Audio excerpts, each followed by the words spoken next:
When I was about 21 years old, living in Cambridge, England, I decided to get a job on the river as a river tour guide with Scudamores River Tour Company. And this is a beautiful job in Cambridge, in England. So it's a college town with these beautiful old colleges that some of them were built in the 11th century. These are classic Cambridge University, like really high quality old school buildings with beautiful lawns and old architecture and great halls, and it's just epic. And the river that goes in between the colleges gives you a kind of views of the college in a way that you can't see in any other way, and it's absolutely beautiful. So I just had the inspiration. I knew someone who had a job there, and I thought, I'd get into it.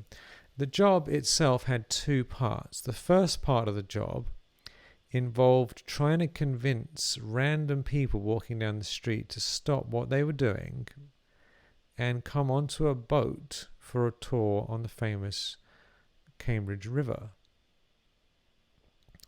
So what would happen is we'd stand on the pavement wearing this kind of ridiculous straw hat and our little company sweater that said Scudamores River Tour Company on it.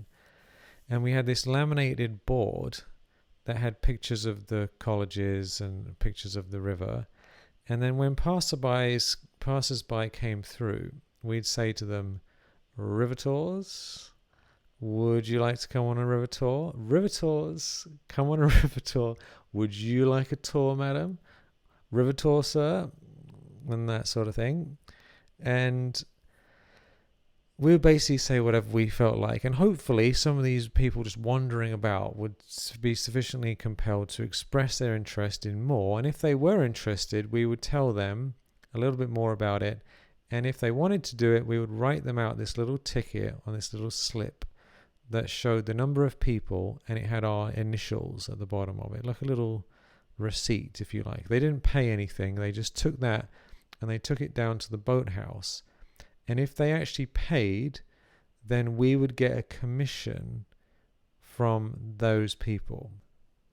So we had to work hard for our money. And it was very random, because there's all sorts of people walking up and down the streets all day long. And initially, I personally found it very disturbing because I'm naturally more of an introverted person. I actually took the job as a means of doing something that I would find slightly challenging. And it's not the sort of thing that I would naturally be inclined to do. So I thought, I'll give it a try and see what happens. And initially, I didn't really get any sales, and it really wasn't working out for me at all. And there was two ways of making money. The first way was what I just mentioned, to get people to sign up and then give them their little slip. The other way was just to sit around and we would get paid minimum wage. And minimum wage was £3.50, which is equivalent of about $5 an hour. So basically I could either show up for work and just sit around and get paid, 20 or 30 pounds at the end of the day for doing nothing, or I could work hard, and any amount of money I made over minimum wage, I would get extra. So it was kind of an interesting situation, to work or not to work.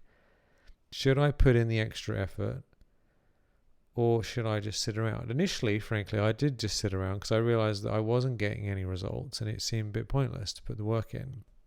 And then there was the other side of the job, which was to, when people did sign up, whether it was me or some of the other people working there, we would all be pulled out and told, okay, it's your time to do a tour. We didn't get paid for the tours. We only got paid for the commission. So every time we were pulled off the street, we were losing out on making money, which is an interesting situation.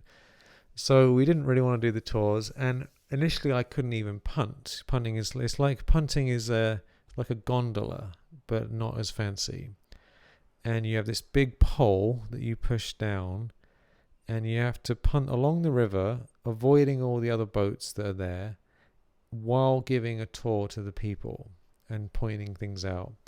And we mostly made up the tour out of our heads. It wasn't necessarily based on on history. We just made things up, and we learned things from other people. Oh, that window up there, that little window, the reason it's so small is because there used to be a tax from Henry VIII, a window tax, and they didn't want to pay the tax, so that's why they had a small window. And all the Japanese people would look up, they go, oh, window, yeah, ta ta ta, and because there's tons of Japanese tourists, and it was just a funny experience all round. So initially it was difficult to punt down river I used to bang into the sides. It was a complete disaster. I wasn't making any money, couldn't punt, and it was just terrible.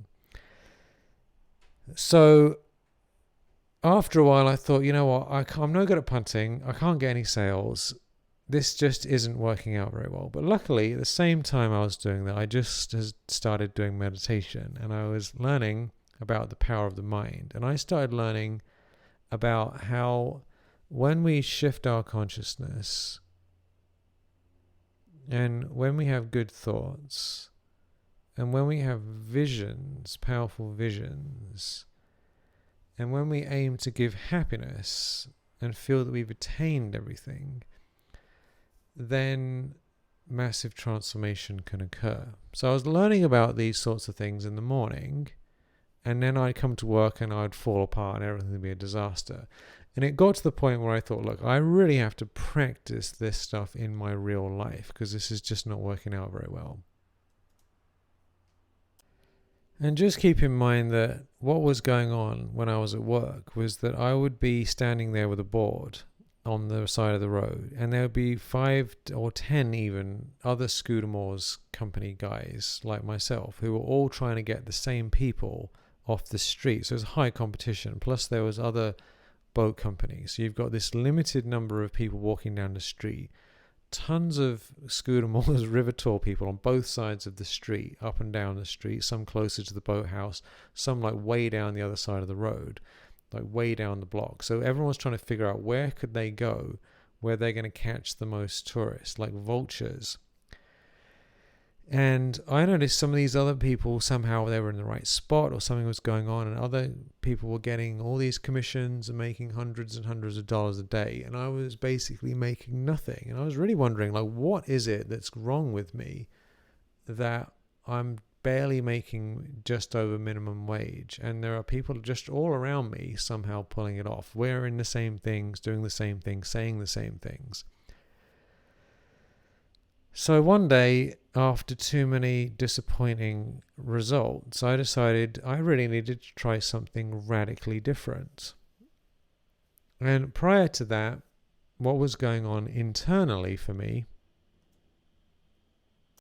was whenever I saw potential customers coming down the street, in my mind, I was thinking to myself, I would really like it if these people could give me some money. Like, I was thinking things like, why isn't it working out for me? Why am I not successful? Why are these people not signing up? What am I doing wrong? There's something wrong with the people. Just the whole thing was a bit negative, quite frankly. I wasn't sure exactly what I was thinking, but that was the sort of energy, the vibration behind it. So my attitude was basically, I want them to do something. I want them to join my river tour. I want them to sign, give me money. And at the same time, I was having a bit of a negative attitude that they probably wouldn't, and they're probably not very good, and there's something wrong with me. So it was a mixture of wanting things to happen, having negativity towards people and towards myself and towards the other people. So it's all kinds of desires and negativity in the background. So I decided there was a need for a very different approach. And a little Starbucks coffee shop sat about 30 seconds away from the boathouse. And one morning around 8 o'clock, I ordered a large black coffee. And I decided to try a new approach to my work.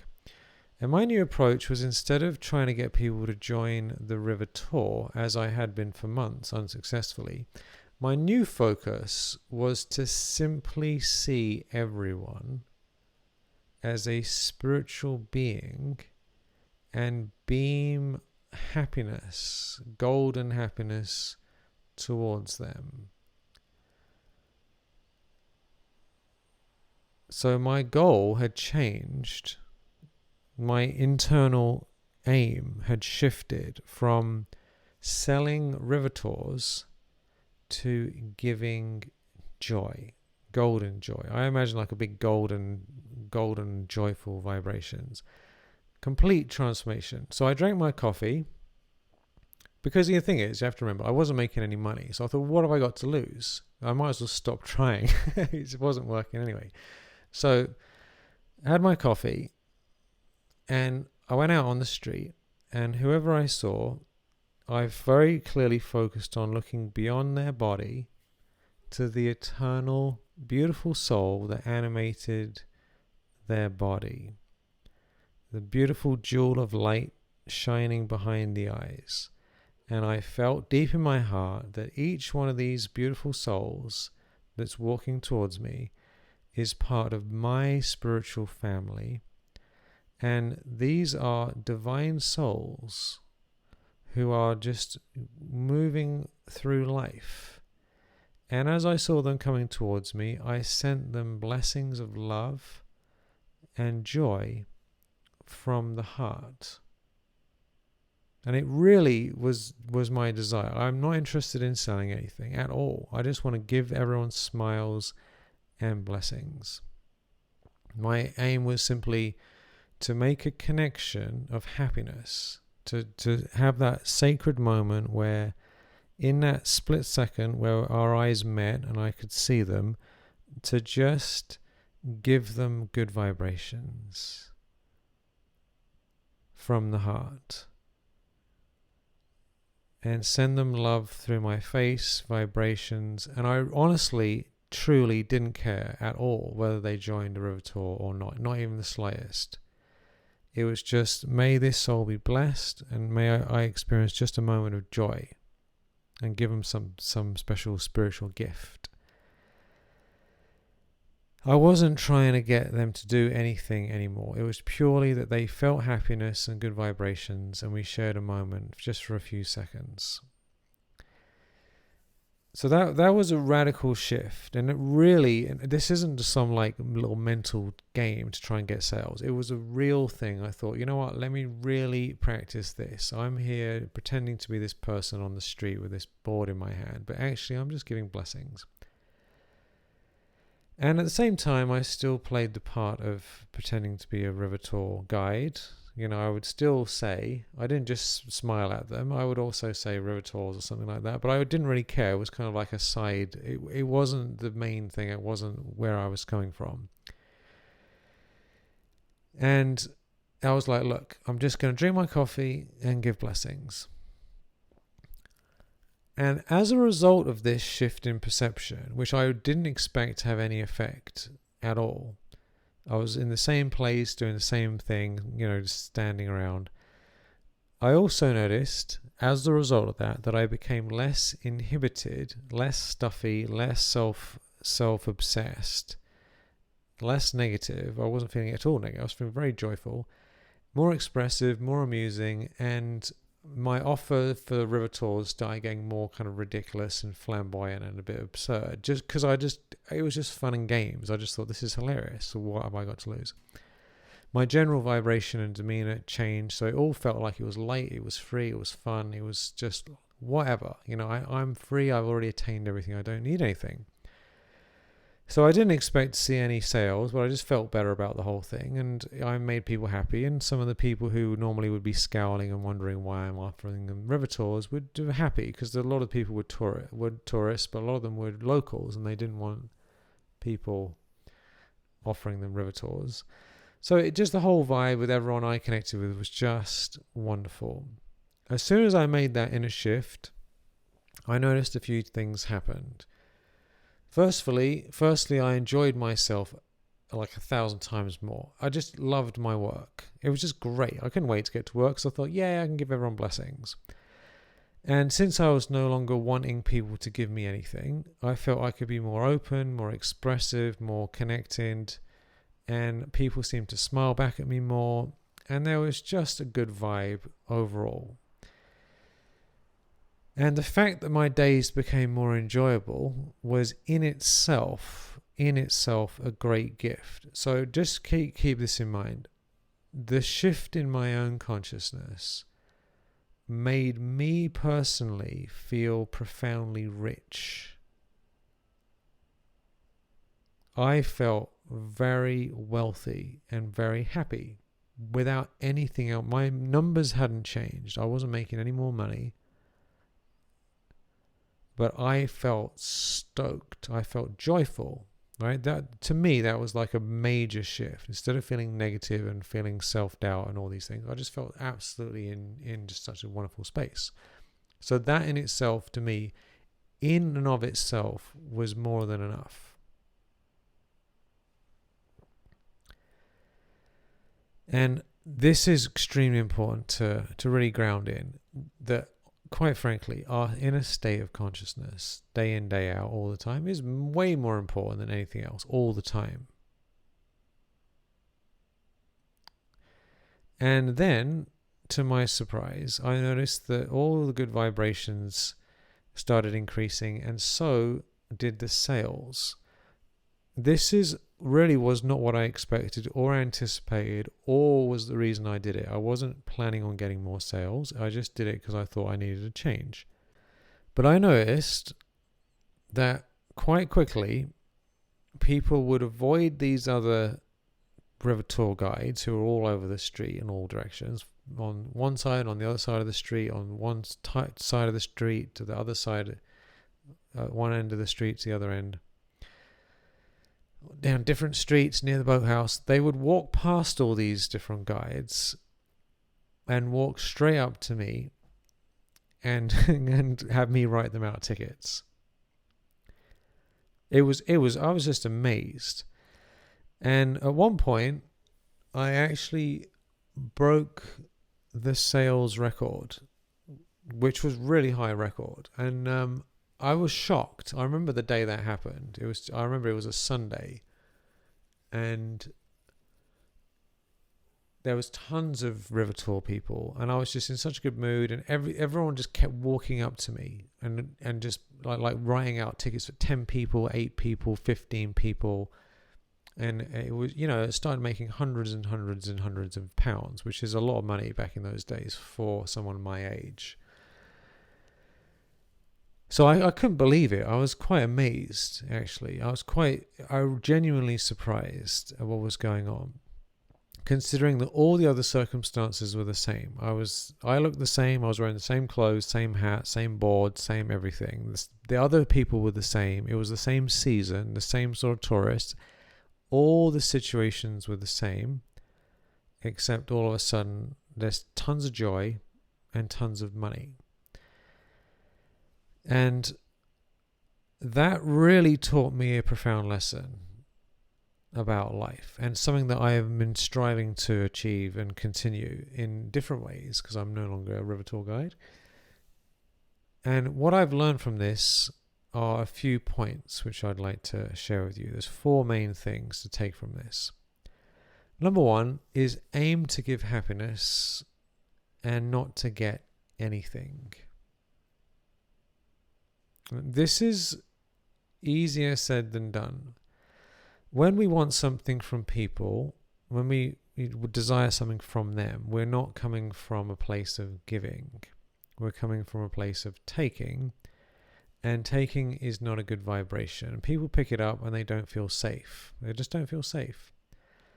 And I understand it's not easy to do this, because we do actually need help from other people, and we do actually need money to live, right? So this is a high level spiritual practice. But people pick it up when there's a sense that they're trying to suck something out of us. I pick it up when people are trying to get something from me and I feel awkward about it. We all pick it up.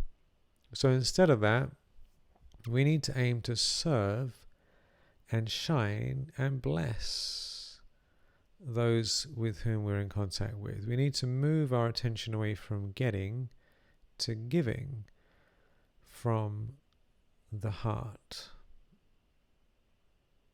as best we can. And this shift in consciousness really is profound, and it's highly effective in creating a better situation all round. Because first of all, when we focus on giving, it makes our own life much better immediately. So we feel that, then this is really important to have a solid spiritual practice and to do things that make us joyful. So we'll talk more about that later, but the more we have other means of feeling good, through meditation, through powerful thoughts, through good vibrations, through going into nature and doing things that don't require anyone else giving to us, but we just feel stoked. So if we feel more good vibrations, then we're much more likely to be in a good position to give to others. Now, the secret here, and this is a little bit difficult to do because I'm suggesting to do something that gets results, but in order to get the more money, more sales, we have to do it without the desire for more sales. This is why it's difficult. Because if I say to myself, look, if I'm in a good space and I give everyone blessings, I'm going to make more money. Money. So if I'm doing it for money, that kind of like is a drop of poison in the glass of water. It's very subtle. If I say I'm going to have a good vibration so that I can have more success, even though it's true, the intention is corrupted. This is very important to be aware of and to check ourselves again and again and again.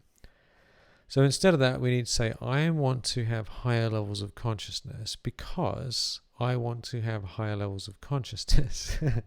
In other words, I want to have higher levels of consciousness because it feels good, because I'm becoming closer to my highest state of being, which is good for me and good for everyone else, and so that I can give more and so that I can be more divine and closer to God, to a higher power. So we need to have our motivation behind it genuinely coming from a good place. I'm not saying there's anything wrong with making money and making sales. There isn't anything wrong with it. It's a wonderful thing.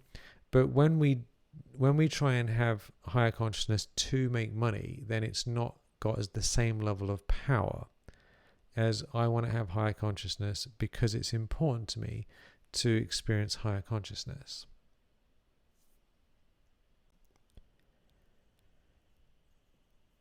So do it for the love of higher consciousness. Do it for the love of God. Do it for the love of service. Do it for the love of being of service to others and helping others be happy. Because remember, the more we help others achieve what they want, the more they'll help us achieve what we want. That's just the law of karma. So this is something to really tune into, to have a deep desire to raise our level of consciousness, for you to raise your level of consciousness for its own sake. Knowing that it will lead to more sales, but not do it for more sales. So there's something to just be aware of. You might want to write this down, think about it, check yourself. Because when it's sincere and nothing to do with getting anything from anyone else, but completely for the joy of enlightenment, if you like, then it has way more power. And you won't get upset if it doesn't work out because you don't care. So what we're tuning into is we're here to serve others. We're here to give the best we can. We have a right to work. We have a right to shine. We have a right to share. We have no right for other people to say yes and give us what we want at all. There's no right to that, but we have a right to give. So we stay fully on our side of it, and whatever happens, we completely let it go. Completely. I am surrendered to the highest good of all. So how do we get higher levels of consciousness and joy? Well, the first thing is that the more we feel alive, the more you feel inspired personally, the more you can give to others in a powerful way. If you don't feel inspired, how do you expect to inspire others? So the question is, what lights up your soul? What is it that lights you up? There are many ways that we get inspired, and it can be different for different people, and there's no right or wrong. Spiritual practice, I think, is very important for all of us, because by connecting to a higher power, we are pulled up. By connecting to divine will, instead of our ego's will is very low consciousness, me. Divine will is super high frequency, so we're tuned into a divine will that really pulls up the game. And then doing other things, like going on walks or dancing or listening to high vibe music or painting or music or whatever it is that you love to do, that raises the vibration, has no negativity, no vices, no negativity involved. So super high vibe things, whatever it is, the more we do that, the more inspired we feel, the more enlightened we feel, the more joyful we feel. And then we can give back. The third thing that's important is to prioritize your inner state above anything else. The more your own good feelings and giving good vibrations is the top priority, the more all the other things will be easy. Whereas the more we try and do everything else first in order to feel good afterwards, the harder it is to actually get the other things done. Yeah, because high vibrations are much easier to just knock it out than when we're like, oh, I need to do all this other stuff first. I feel so terrible. Because where does it ever end? A lot of people, they spend their whole lives running around trying to feel better, but not doing the work on the inside, trying to line everything up on the outside. So when we flip it around and say the inner work is the most important, having high vibrations is most important, I'm going to focus on that top priority, powerful thoughts, powerful vibrations, powerful meditation, then everything else sort of takes care of itself.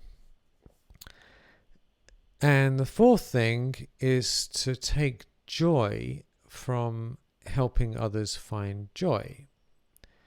The more we personally develop the habit of helping people and helping them find what brings them joy, and not necessarily them joining a particular course or buying a certain product, but just helping them, the more our interest is in, okay, here's a person, how can I be of service to them? How can I help them find joy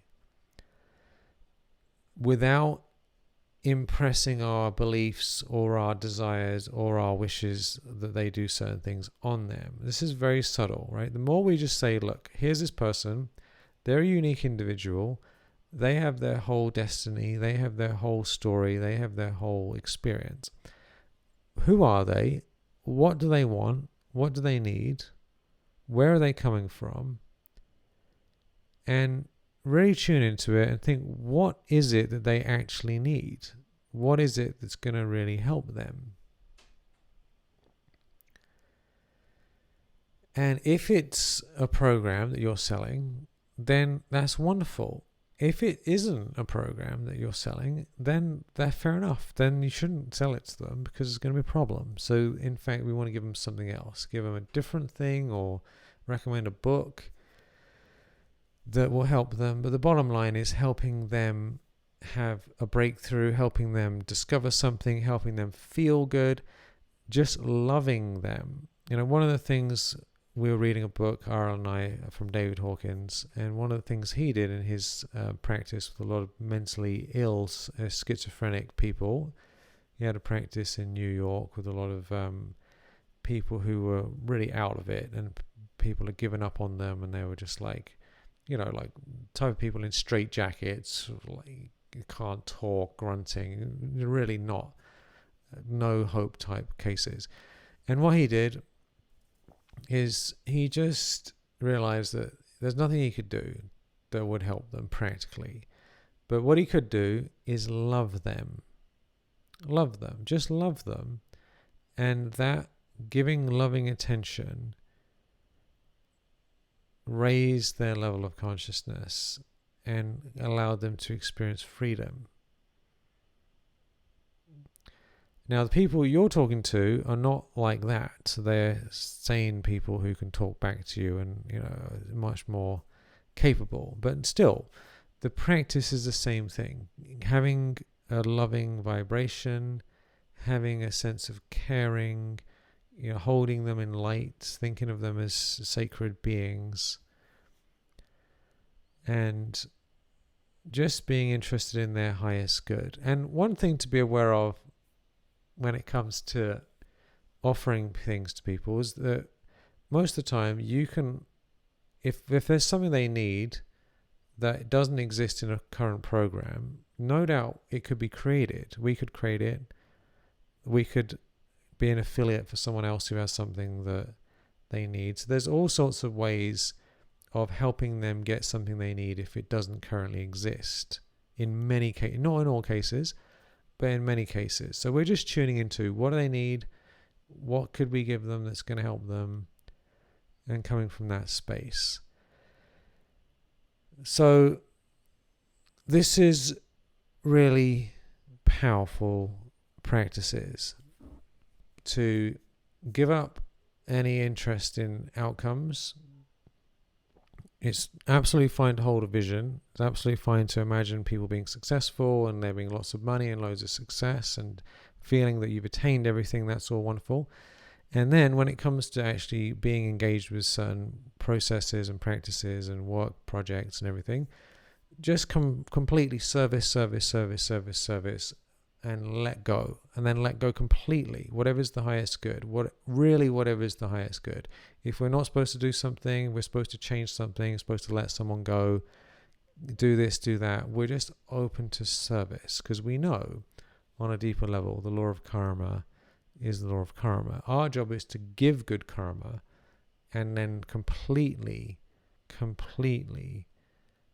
detach and come back to the feeling that I've attained everything and I don't need anything. So when we get joy, when our joy comes from helping others, that we feel really good that we helped other people, and we're not interested, that in itself is so satisfying that it really doesn't make any difference whether or not anything happens after that.